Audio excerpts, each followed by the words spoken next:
Xenophobia X నుంచి start అవుద్ది. చదవండి యంగ్స్టర్స్. మనిషికి బేసికలీ మన ఊరు కాదు ఇంకొకటి వస్తే ఒక చిన్న అనుమానం ఉంటుంది కదా, ఒప్పుకో. మనకన్నా ఇంకో భాష మాట్లాడితే, మనకన్నా డిఫరెంట్గా ఏదైనా భోజనం చేస్తుంటే, మనకన్నా డిఫరెంట్గా కలర్ ఉంటే, స్కిన్ కలర్ ఉంటే, బేసికలీ ఒక ఇన్స్టింక్ట్ మనిషికి. అనుమానంగా చూస్తాం, సంశయిస్తాం, కొంచెం భయం ఉంటుంది, ఇంకేదో. దీన్ని వాడుకుంటారు వీళ్ళు. ఇది ఉంది కదా, దీన్ని వాడుకునే ఓల్డ్ ట్రిక్ ఇది. బ్రిటిష్ వాడు చేసింది అదే కదా, డివైడ్ అండ్ రూల్. కలిసి ఉండకూడదు, చదువు ఉండకూడదు. దీనికి కారణం వాడుకుంటారు కదా, ఈ ఇన్స్టింక్ట్ కి మనం బ్రెయిన్ వాష్ అవుతాం సామాన్యులు. వాళ్ళ బ్రెయిన్ వాష్ అవ్వడానికి వాళ్ళకి చదువు ఇవ్వకూడదు, ఇన్ఫర్మేషన్ ఇవ్వకూడదు, వాళ్ళ మనోవికాసానికి కావాల్సిన ఏ పని కూడా చేయించకూడదు. అలాగే పెట్టారు వాళ్ళని. ఇది తరతరాలుగా జరుగుతోంది. హిట్లర్ చేసింది అదే. మన కులమే గొప్పది. ఆడికి పర్సనల్ యాంగర్ ఉంది జ్యూస్ మీద. దాన్ని పొలిటికల్ ఇలా చేసుకో. ఫస్ట్ వరల్డ్ వార్ అదే, సెకండ్ వరల్డ్ వార్. అండ్ వీళ్ళు మళ్ళీ మళ్ళీ ఇవాళ మన మహాప్రభు ఉన్నాడు కదా, ఆయన దాకా చెప్తున్నా నేను. వీళ్ళు మళ్ళీ మళ్ళీ ఈ జెనోఫోబియాను వాడుతూనే ఉంటారు. మీరు చూడండి, వార్స్.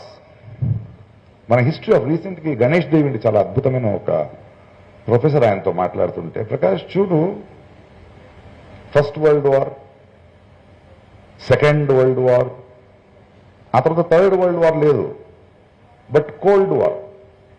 America, Russia. ప్రపంచంతో మీరు ఎవరి సైడ్ ఉన్నారు చెప్పాలి. కోల్డ్ వార్ స్టార్ట్ అవుతుంది. అది బోర్ కొట్టిందా, కమ్యూనల్ వార్. క్రిస్టియన్, ముస్లిము, హిందూ, జైన్, ఇలా. ఇప్పుడు కొత్త వార్ స్టార్ట్ అయింది. ఇప్పుడు మనం మెలుకోకపోతే ఇంకో 10 సంవత్సరాలు మళ్ళీ మనం అలాగవుతాం. It is called the tariff war. ఈ దొంగలు చేసేది ఎలాగైనా ఏదో ఒక బార్డర్ రాయాలి, ఒకరికొకరు చిచ్చు పెట్టాలి, కలవకూడదు, విశ్వమానవుడు అవ్వకూడదు ఒక మనిషి. అందుకే వీళ్ళకి డెమోక్రసీ వద్దు. ఏం చేస్తారంటే మనం అర్థం చేసుకోవాల్సింది, ఈ వైషమ్య సుడిలో ఈ వైవిధ్యతను చేసే కోసం వాళ్ళు ప్రజాస్వామ్యం వద్దళ్ళకి. మీరు ప్రజలు రాజకీయం చేయకూడదు, వాళ్ళు చేయాలి. దానికి ఒక నరేటివ్ బిల్డ్ చేస్తారు. వాళ్ళు ఏం చేస్తారంటే, ప్రజాస్వామ్యం అంటే మీరందరూ కూర్చొని మా నియోజకవర్గంలో మనల్ని ప్రచురించేవాడని మనం కలిసి మాట్లాడుకుంటూ ఎన్నుకుంటాం కదా, అది వద్దు. వాళ్ళు మీకు అజెండా ఇస్తారు. మీ ధర్మం డేంజర్లో ఉంది, నీ భాష డేంజర్లో ఉంది, నీ కులం డేంజర్లో ఉంది, మీకేం అర్థం కావట్లేదు, సో మాకు కాంట్రాక్ట్ ఇవ్వండి, మేము చూసుకుంటాం.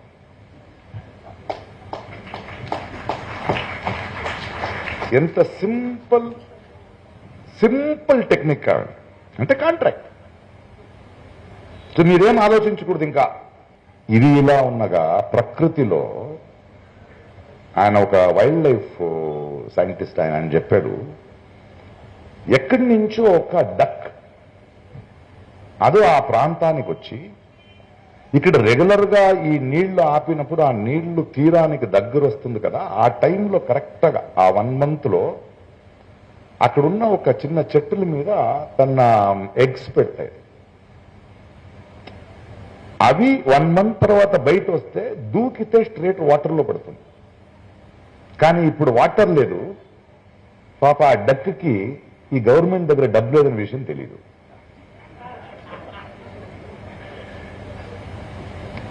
అంటే వైవిధ్యతను అర్థం చేసుకుంటే రైతు గురించి, మనం ఎన్నుకునే నాయకుల గురించి, వాళ్ళు ఎందుకు హామీలు ఇచ్చి గవర్నమెంట్లో డబ్బు లేని పరిస్థితికి ఎందుకు వచ్చారు దాని గురించి, పక్షుల గురించి, రైతుల గురించి కూడా అర్థం చేసుకుంటాం. మనకి ఆ సెన్సిటివిటీ ఉంటే. మొన్న మళ్ళీ బండిపూర్లో నైట్ ట్రాఫిక్ కావాలన్నారు. దాని గురించి డిస్కస్ చేస్తున్నాము. వర్షం కదా, ఒక 5 నిమిషాలు ఆగింది. ఒక చెరువు పక్కన కూర్చున్నాం. అక్కడ ఒక కప్ప క్వాక్ క్వాక్ అనింది. నేను అది ఏంటది, అలా ఏమవుతుంది అరుస్తుంది అని వీళ్ళని అడిగా. ప్రకాష్, నీకు వినిపిస్తుంది, ఇది వినపడిన వాళ్ళకి నేను ఎలా చెప్పాలి అంటే, అది ఈ టైంలో తన గర్ల్ ఫ్రెండ్ని పిలుస్తోంది. మీరు ఆ మధ్యలో రోడేసి వా వా వా వెళ్తే 2 కప్పలు మాట్లాడడానికి అడ్డుగా ఉన్నారా మనుషులు. ప్రకృతి గురించి, ఈ వైవిధ్యాన్ని కాపాడుకోవాల గురించి మనకి ఇలాంటి సూక్ష్మత లేకపోతే ఎలా అని. So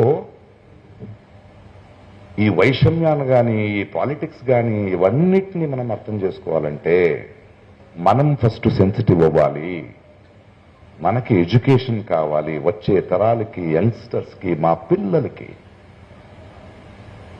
why is diversity important? ఎందుకంటే వీళ్ళు యూనిటీ ఇన్ డైవర్సిటీ అంటే మనం అంటున్నాం, వాళ్ళు యూనిఫార్మిటీ ఇన్ డైవర్సిటీ అనుకున్నారు. ఒకే చెడ్డీ వేసేస్తే అందరికీ, ఒకే భాష చెప్పేస్తే అందరికీ యూనిటీ ఇన్ డైవర్సిటీ, యూనిఫార్మిటీ అనుకుంటారు. అది కాదు. ఒక కప్ప గురించి ఎందుకు ఆలోచించాలంటే, ఈ యావత్ ప్రపంచం వికాసంలో, మనోవికాసంలో, ఈ నేచర్లో ఓ కప్ప బ్రతకడం ఎంత ప్రాముఖ్యత ఉందో అంతే ప్రాముఖ్యత మనిషికి కూడా ఉంది. All of us are equal. Minority majority అనేది లేదు, కానీ వీళ్ళకి మెజారిటీ ఉంది. వాళ్ళకి అర్థం కానిది ఏంటంటే, మెజారిటీనే నిజమైతే ఈ దేశంలో నేషనల్ బర్డ్ కాకి అవ్వాలి, నెమిలి కాదు. నేషనల్ ఎనిమల్ ఆవు అవ్వాలి, టైగర్ కాదు. ఎందుకు నెమిలి? అందులో ఉన్న వైశిష్ట్యం. మన ప్రజాస్వామ్యం కూడా ఏం చెప్తుంది? మైనారిటీ అని ఒకటి ఉంటే మైనారిటీని కాపాడేది మెజారిటీ కర్తవ్యం. మెజారిటీ వాళ్ళ కర్తవ్యం. It is their duty. That is when we will hold on to this వైవిధ్యత. దేంతో 2 పంచతంత్ర కథలు చెప్పి నా మాటను ఫినిష్ చేస్తా. ఇప్పుడు మనం అర్థం చేసుకోవాల్సింది, ఈ దొంగలు, అజెండా ఉన్న దొంగలు, బయట నుంచి వచ్చేవాళ్ళు. రెండోది, మనల్ని అమ్మే దొంగలు మనలో ఉంటారు. మొదటి కథ ఏంటంటే, ఈ పాము ఉంది కదా, మన మహాప్రభులా కొంచెం ముసలోడు అయింది. అది వేటాడలేదు, ఇట్ కాంట్ హంట్. సో అదేం చేస్తుందంటే, ఈ కప్పలున్న సామ్రాజ్యం ఉంటుంది కదా, మనం ప్రజలున్న, అక్కడ తెచ్చి పడుకుంటుంది. ఏం చేయదు అది. ఎందుకురా అంటే, లేదు నేను వెజిటేరియన్ అయిపోయాను అంటే. మనోడు చెప్పాడు కదా, నాకు ఫ్యామిలీ లేదు, అన్ని వదిలేసి వచ్చేసాను.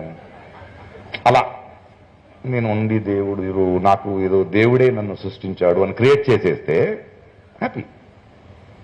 అలా ఉండగానే పాపం ఇదేమవుతాయి, కప్పలు అదే ఏం చేయడంటాడు. ఒక రౌండ్ తీసుకెళ్తా, అలా కూర్చో అంటే ఒక రౌండ్ అన్ని తీసుకెళ్తుంది. ఇంకో పాము, మన అమెరికా వాడు ఉన్నాడు కదా ట్రంప్, ఇదే రైట్ వింగే కదా, ఆడ చూసి ఒరే నువ్వేంట్రా ఇంత హ్యాపీగా బ్రతుకుతున్నావంటే, మాయ చేసేసాను, హ్యాపీగా గంతులు వేస్తున్నారు, ఒక్కొక్కడే మిస్ అవుతుంది, వాళ్ళకి తెలియట్లేదు అన్నాడు. అలాగే చంపుతారు. ఇంకొకరు ఉన్నారు, మన సౌత్ ఇండియాలో వాళ్ళు లేరు కదా, వాళ్ళని ఇక్కడ తీసుకోవడం వాళ్ళు ఉన్నారు. దానికి ఒక కథ ఉంది పంచతంత్రంలో. ఒక చిన్న బావిలో కప్పల సామ్రాజ్యం, హ్యాపీగా ఉన్నాయి అవి. ఆ కప్పలకు మాత్రమే ఆ బావి నుంచి బయట వచ్చి లోపల వచ్చే దారి తెలుసు. అందులో ఒక కప్పని మిగతా 4 కప్పలు కొంచెం ఏడిపించాయి. ఆడికి జీవితంలో విరక్తి వచ్చేసింది. మీతో ఉండను, నేను ఇక్కడి నుంచి బయట వెళ్తానని ఆ దొంగదారి ఉంది కదా, అందులో బయట వెళ్ళాడు. బయట వెళ్తే ఈ పాము వస్తుంది అక్కడ. ఆడికి ఒక ఐడియా వచ్చింది, ఒరే నువ్వు నన్ను తినొద్దు, మా దగ్గర కొన్ని బాగా భోజనాలు ఉన్నాయి, నేను తీసుకెళ్తాను అంటే ఓకే. వచ్చి ఆ దొంగదారిలో తీసుకొచ్చేసాడు ఆ పావుని. అది ఇలా ఉంటే దాని మీద హ్యాండ్ వేసి, ఏరా ఇప్పుడు చెప్పండి రా అని. ఒరే వద్దురా,